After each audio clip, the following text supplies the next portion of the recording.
lest you think I only review Sortier products, I have a different product to review today.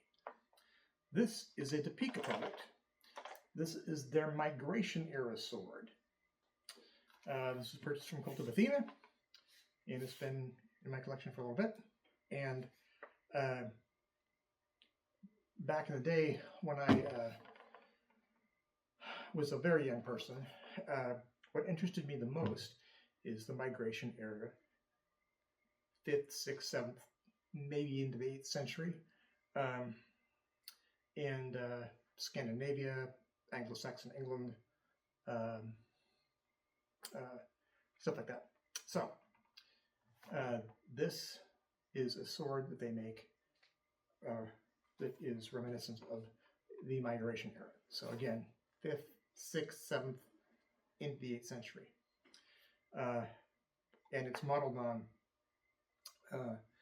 several existing artifacts, pieces. We don't really have great Migration Era swords that you can actually look at and say, wow, that's really cool. That's from the year 750 or 800 or whatever. Most of them are just pieces. And a lot of it's just hilt pieces because that's gold. And gold, unlike the steel, will hang around in the ground, and you can dig it up and it looks pretty darn nice once you polish it up. So if you look at like stuff like the Staffordshire Hoard or some of the gilt pieces that were dug up at Sutton Hoo or other places like that, then you can see what that stuff looks like. And I think that Depeeka did a pretty good job of representing that. So I'm going to bring this up to you closer so you can kind of see what the detail looks like. So here is the hilt.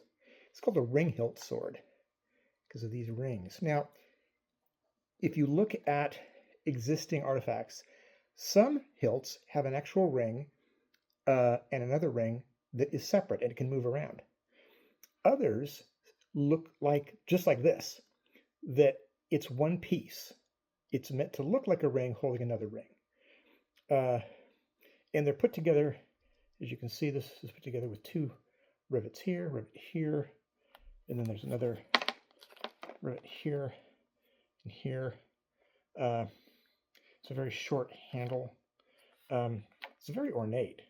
And a lot of Migration Era swords were ornate looking. And this mimics it pretty good. This is plastic inlay here. In the real ones, it would be garnet. And what you would see here, that in reality, that would all be wire gold, twisted and inlaid into these pieces and then soldered with gold in place, if it was a real one. This is obviously not a real one. But I think they did a pretty good job of mimicking that. So, yeah. And like any Migration Era sword, it's a very broad blade. Talk about the scabbard in a second. So it's not a particularly long blade. This came dull. Most everything you buy from Depeeka through Cult of Athena is going to be dull unless you ask for it to be sharpened. I did not ask for this to be sharpened. I was going to sharpen it myself, and I had never got around to it. So, but you can see the fuller is pretty pronounced. It goes all the way out the bottom. It's put together pretty good. I have no idea what the interior construction of this thing is because of it. Because it's Depeeka. I'm assuming it probably is not super duper cool. I mean, not the best, but I can't take it apart, so I don't know. Balance wise, it is not bad. It's not great either. It's probably about right for this particular type of a sword. Like most Migration Era swords, like pretty much all Migration Era swords are all the way up to the year 1000. Pretty much all these are going to be very cutty. These are designed to cut, not really to thrust. You can see it's not a very pointy blade. But it looks pretty nice. The fit and finish of this by and large, looks pretty good. I think the best thing of the blade is the hilt. It comes with a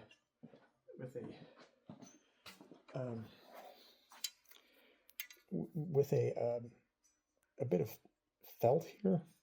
You pull this felt off, and you can kind of see what that looks like in here. So it's a pretty pronounced hole that's been hacked out of this piece of cast material. Not sure what it is. It's obviously not gold. And it's not perfect. And there's some staining in here. I have had this for a while. Oops. So yeah, so I think this sword, the hilt looked great. Again, construction I'm not sure about. The scabbard is very simple. It's got a marginally accurate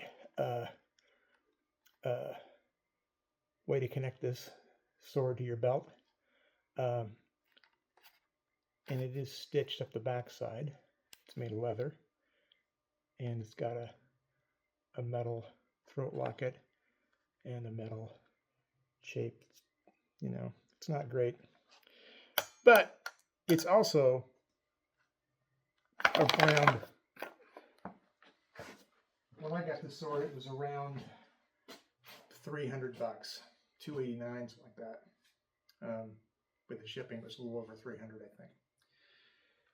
So Depeeka is on the low end of sword prices and the low end of sword quality, what most people consider sword quality. Now, Depeeka's been making swords for over 40 years, and they're in India. And over the years, they've taken a lot of heat for having, crappy products. But in reality, today, their products are pretty good, I think, by and large. Are they Albion? Nope. No. They make, Toyotas. The Albion is like a Ferrari. You want a Ferrari? Go buy a Ferrari. Yeah. One other thing. High-end sword manufacturers like Albion or other high-end sword manufacturers, they don't make stuff like this. They have, their market, tends to be long swords, arming swords, maybe Viking era swords that are very plain. High-end sword manufacturers don't make stuff like this. There are some who do, okay? But if you go onto like Cult of Athena, that has a broad variety of swords from a broad variety of makers, Depeeka is about the only one who's going to make stuff like this. So if you want something that looks like this, you're kind of stuck going to a low-end, low-price sword company like Depeeka. Because to my knowledge, anyway, you're not going to be getting something like this unless you go to like super-duper boutique sword makers who are going to take a year to make it, and it'll cost you like $5,000. So if you don't want to spend $5,000, here you go. Migration era swords are not particularly comfortable in the hand. They're task designed like any weapon. They're designed for the age that they were in. And if you look at this sword hilt and you compare it to like a 13th century sword or a 14th century sword, 15th century sword, most of those swords are going to be much simpler. Back when these swords were being made, to make a sword was extremely expensive, time-consuming, and it was kind of a mystical art form. The average soldier in this time period would not be using a sword. The average warrior, whether you're Viking or an Anglo-Saxon or Frank, Thuringian, whatever, you're using a spear, probably a dagger. You're not going to have a sword.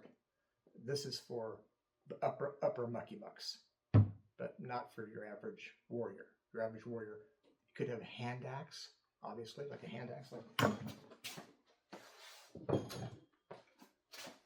It's like this hand axe would be contemporaneous, with this sword. This is what this is what sort of your average warrior is going to be using. This is what the warlord is going to be wielding. Now, another interesting thing about this sword, I said it's a wheel, it's a ring-hilt, which means that there are these rings. Well, so there's questions about why this is even here. Like in Beowulf or other literature of the time, warlords are often called ring givers. They'll give rings as presents to warriors for deeds well done. So there's some thought that this represents some kind of fealty. So like if you have a ring, if you have a ring here and a ring here, this means that whoever owns this sword has some kind of bond to a higher warrior, to a higher warlord. Because there are some hilts where this is gone and you just have this cap and there is no ring at all. So does that mean if you have that kind of a sword that you're at the very top, so you don't have an oath of fealty to anybody else above you? Fealty, that didn't really exist in this particular time period, but there were definitely people who took oaths of allegiance to fight for, warlords who were tended to be victorious, and you had to be victorious or you were out. So maybe that's what that's for. But it's still kind of mysterious, and there isn't any agreed on reason why this is even here. Again, it's,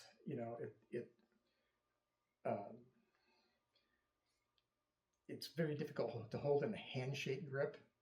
The hammer grip is probably the best you're going to do. You can hold it in a handshake grip, like that. But it's not particularly comfortable. I think if I was going to hack somebody apart, I would probably use this. This I could stab somebody with, but you're going to go up against padded jackets and maybe some ale if you're going up against upper mucking up with actual a hauberk on, but you're probably going to be slicing, which means you're probably going to be using a hammer grip. Anyway, so that's it. Again, $300 and some odd from Cult of Athena. In the movie The Northman, when the Northman goes into the grave mound to fight the mound dweller, this is the kind of sword. So he's going after a migration era sword, and I love that movie because so much of it was accurate. The berserkers, I think, were not. I don't know why you'd want to go into battle half naked, because that's the way to get killed. I think you're going to go armed. It doesn't matter how much testosterone or drugs you take. If you go into battle stripped to the waist, you are more than not likely, you're very likely to get killed or seriously injured, because everyone you're fighting around has arms and armor of some kind of protection. But if you go in there with no protection, I don't care how many muscles you have. Those muscles get, if this was sharp, this would cut you up. This would send a movie-type berserker straight to Valhalla rather quickly. Anyway, so there you go.